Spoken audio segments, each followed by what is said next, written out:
When you own a modified car or truck, there's one question you get asked a million times. What do you got in that thing? What do you got under that hood? And I know you're going to ask. Yes, you. I'm pointing at you. So I'm just going to save you the trouble and lay it all out on the table right now. Everything from the engine to that weird looking little thing we call a camshaft that makes it go lopity-lopity-lope. To the transmission, rear gears, all of it. And that's coming up right now, so stay tuned.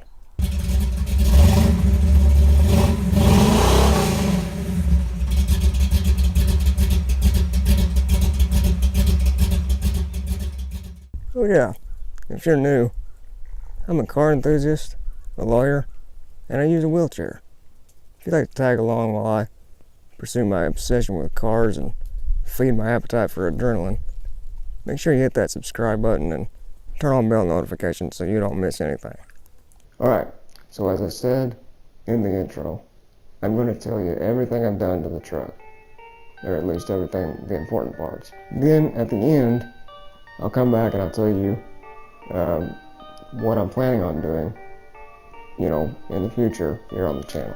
So while I'm telling you all this, instead of just sitting here talking to you, into the camera, I'm going to show you images I have of each of the major components of the truck, of the engine, and luckily I took pictures of all the goodies back in the day when I was actually building it. Obviously the images are not going to be great quality.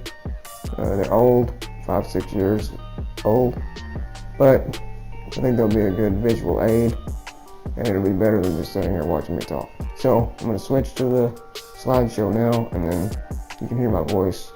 I'll narrate, and then I'll also put the specific specs of each major component on the screen.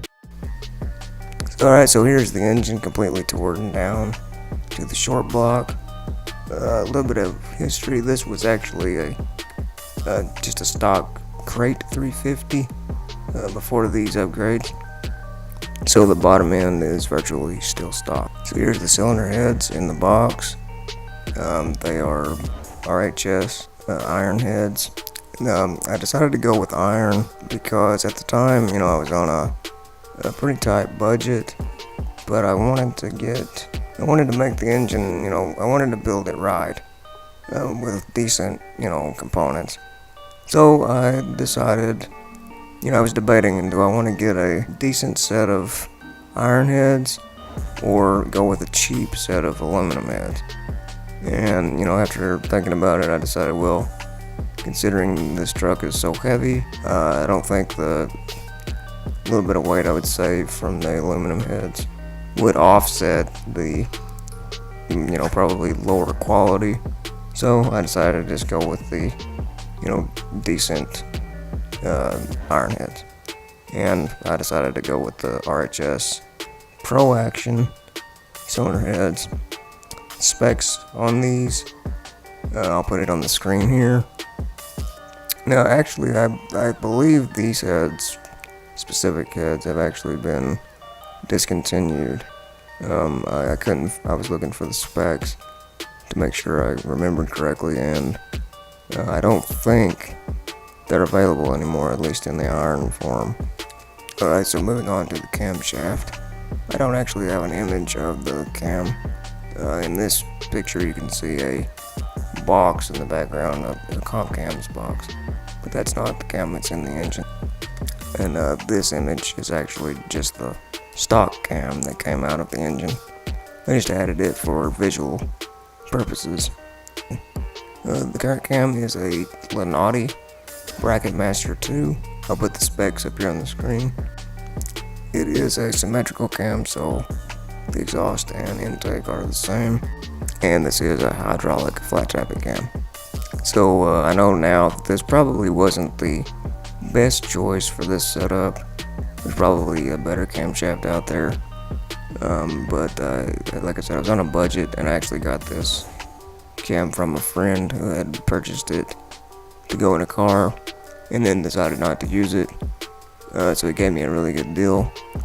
And you know, it does okay, and it sounds pretty good. Moving on up, here are there's an image of the box of the roller rocker arms. They're aluminum rocker arms from Camshaft, Ultra Gold. They're 1.5 ratio. I actually hadn't decided on the roller rockers at first, and then after we got to thinking about it, I decided to go ahead and get them.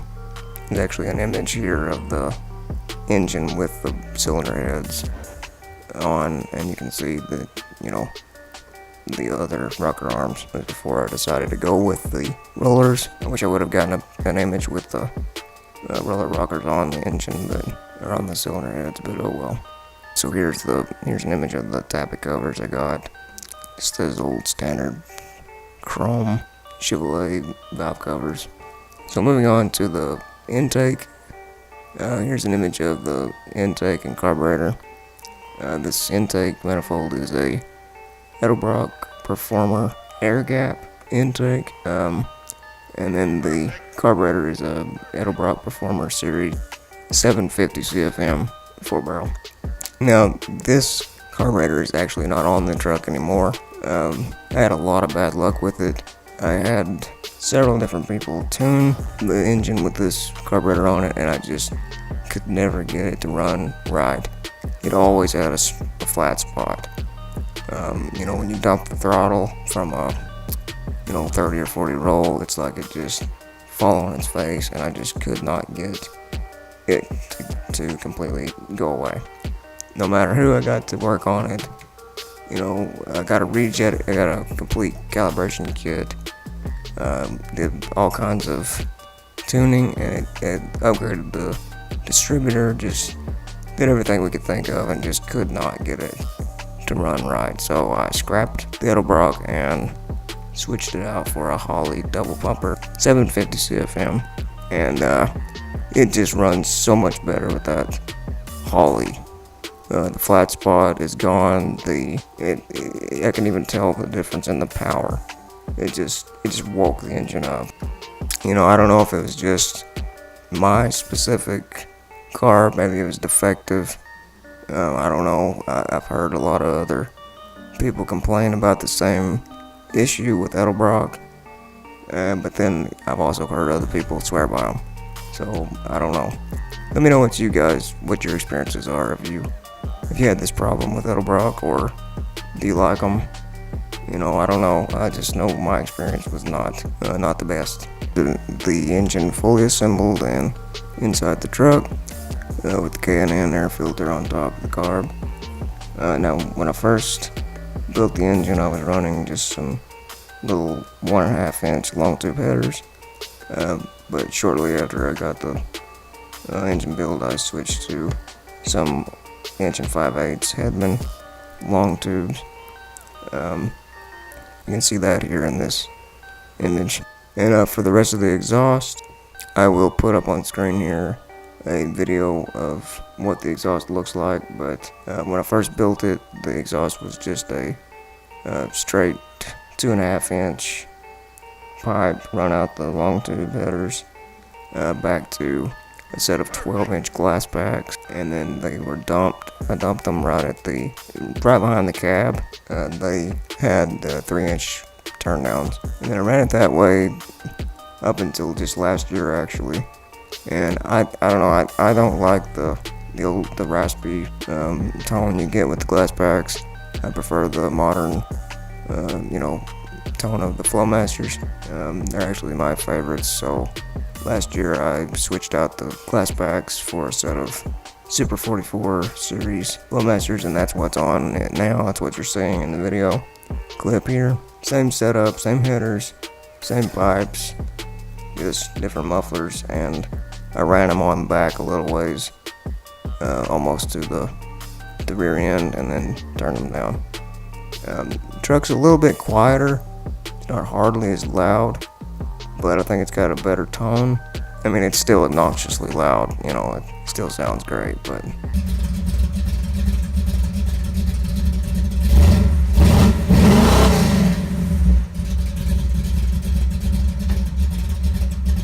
just got a little better tone and not hardly as loud, at least from inside the cab.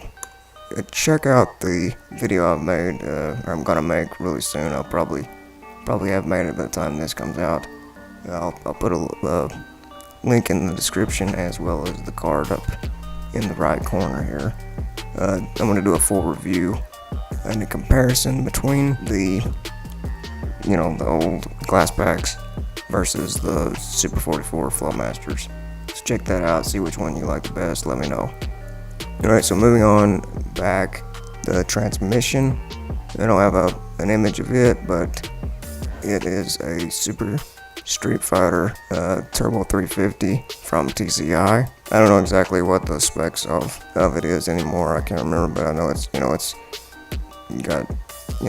good and beefed up, can handle quite a bit of power, shifts really hard, really strong. I was running a stock Turbo 350 in it for the first year or so after building this engine, and if you saw the video, the old footage of me racing it for the first time, I actually had the stock 350 turbo transmission and a stock torque converter.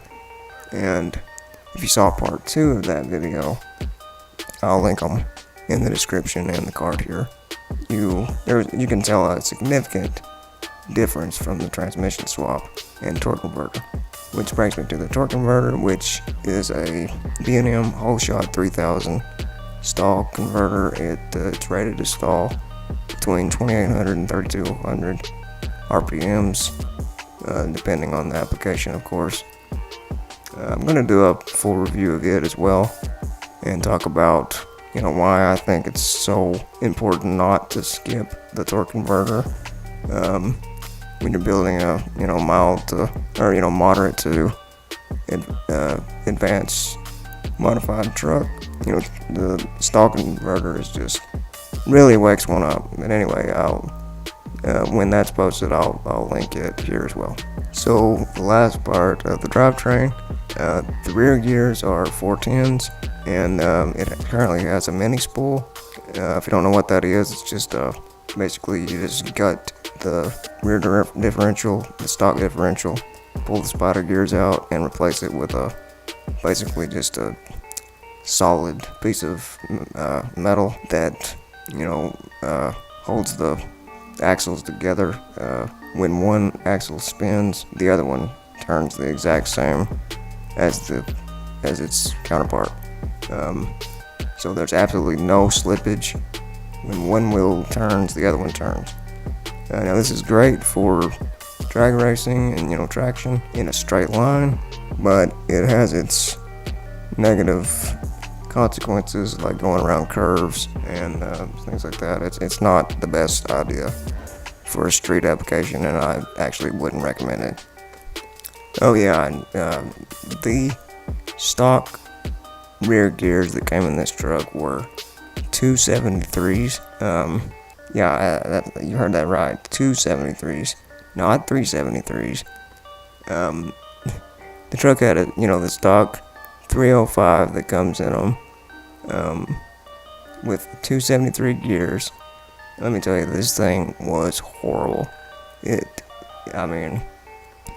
couldn't do a burnout even on wet roads. You could hold the brake and gas to the floor and it would just sit there. It was terrible. I actually switched the gear ratio out to the 410s before upgrading the engine, actually even on the 305. And that alone it helped it tremendously. That's pretty much it for the drivetrain components. If I missed anything you'd like to know, just comment below and I'll try to answer it. Here's an image of the interior. The interior is pretty much completely stock. As far as the dash and all that, it looks terrible actually. And that's coming up. I'm actually going to redo the entire interior and feature it here on the channel.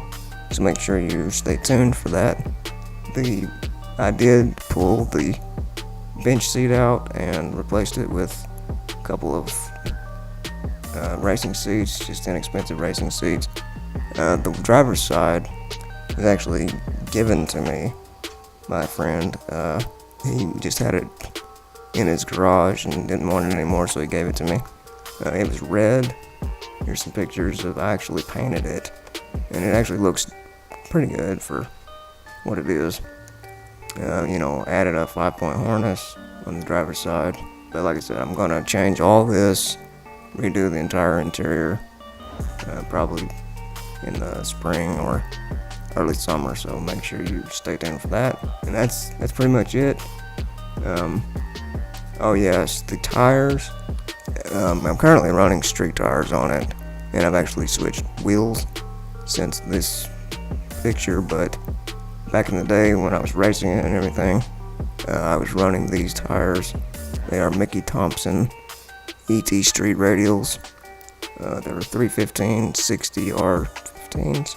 These are a little tall for this setup, but I got them secondhand from a guy that had purchased them but had never, well, I think he may have mounted them once and decided he wanted something else. So I got a good deal on them, and they did the job. Alright, so there it was. Nothing too crazy. I guess just an average small block Chevy build. I may upgrade the bottom end of the engine. I haven't decided yet. Now I'm going to tell you what I do for sure have on the agenda with the truck, which will be featured here on the channel. So I mentioned this in other videos. I never upgraded the suspension. Back in the day, for one thing, I ran out of money. Like I said, I was a fresh college student on a tight budget. And another thing is I ran out of time. I got into the hardcore part of my education, and I just kind of had to put the build on hold. But now I'm resurrecting it, and now I've got a little bit of my life back. I'm bringing the old truck back, and we're going to finish it up. So, that being said, on the agenda, we have a suspension. We're going to redo the suspension, lower it a little bit, try to get it to handling a little bit better. And then on top of that, the interior is really rough. Like I mentioned, all I've done to it is, switch the bench seat out for the racing seats and change the steering wheel. Other than that, the dash is, I assume, from the factory. The door panels are rough. Yeah, the dash is just ripped up. Anyway, we're gonna redo the entire interior. At least that's the plan.